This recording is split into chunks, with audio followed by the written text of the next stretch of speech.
Hey folks, welcome back. Nice to see you. Nice to be seen. Always great to be part of your day.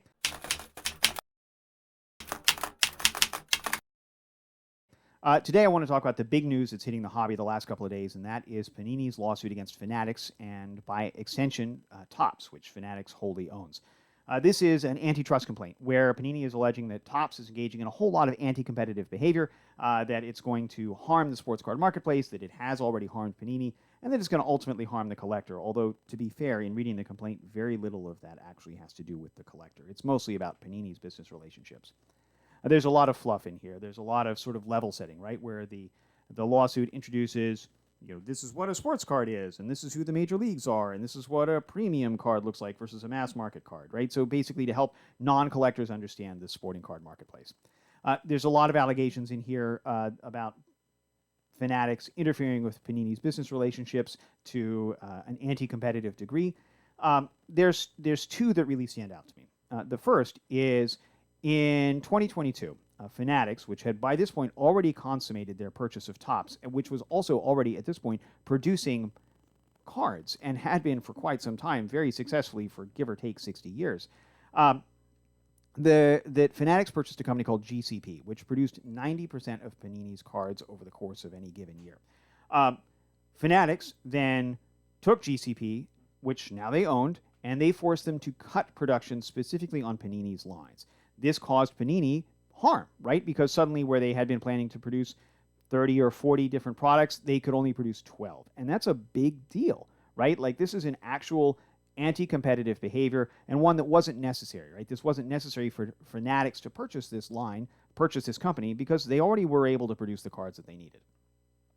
The second one that really stuck out to me was Fanatics sort of spreading rumors and innuendo about Panini's ability to stay in business, specifically to the degree that they interfered with Panini's relationships with big box retailers. Now, both Fanatics and Panini distribute their cards through third-party distributors, companies like MJ Holdings, for example, or Excel Marketing. And then those products get placed in big box retailers like Meijer, Target, Walmart, and Barnes & Noble. What Fanatics did is they went to these major retailers and to the distributors and said, stop distributing Panini cards because we're going to stop our relationship with you if you don't. That strikes me as exceptionally interfering with the relationship that Panini already had with these companies.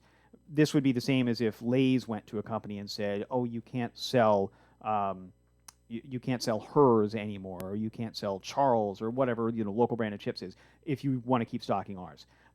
This is not cool. This ultimately, a company like Target or MJ Holdings or Walmart or Meijer or whomever can sell whatever products they want to, right? Now, where they put them is going to be dependent on, what shelves they put them on is going to depend on things like contractual relationships and buy-ups, but just not being able to stock them at all strikes me as a little uncool. Now, obviously, Panini is asking for the moon in this lawsuit. They're asking for Fanatics to have to divest itself of Topps, which is never going to happen. They're asking for Fanatics to have to divest itself of GCP, which is the printing company, which might happen. They're asking for, damages caused by the interference with the print runs, for example, and they're asking for triple damages because, of course, you always ask for that. And they're asking for attorney's fees because you always ask for that. Now, look, I'm not an attorney. I'm wearing a shirt that has a collar, but I'm not a lawyer, and there should have been a little blurb right up about here that said I wasn't a lawyer when this video started. It's still true, right? In the last 3.5 minutes, I haven't become one. But in reading this complaint, it seems to me that Panini's lawyers didn't do them any favors. There's a lot of really badly written stuff in here and a lot of sort of disparaging stuff about Panini itself within the complaint. But there are some key areas where I think they might have merit. I don't know how this is going to go, of course. I'm not an intellectual property attorney. I'm not an antitrust attorney. I don't know this stuff other than what I read in the media. But it seems to me that this might have some legs.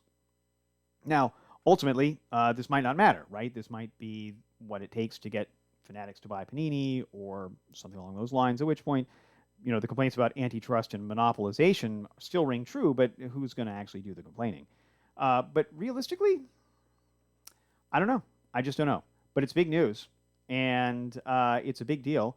And part of me kind of hopes that Panini, which is a sucky company and produces sucky products, I kind of hope they prevail, if only to make sure that there's always two players in the market. Thanks for watching.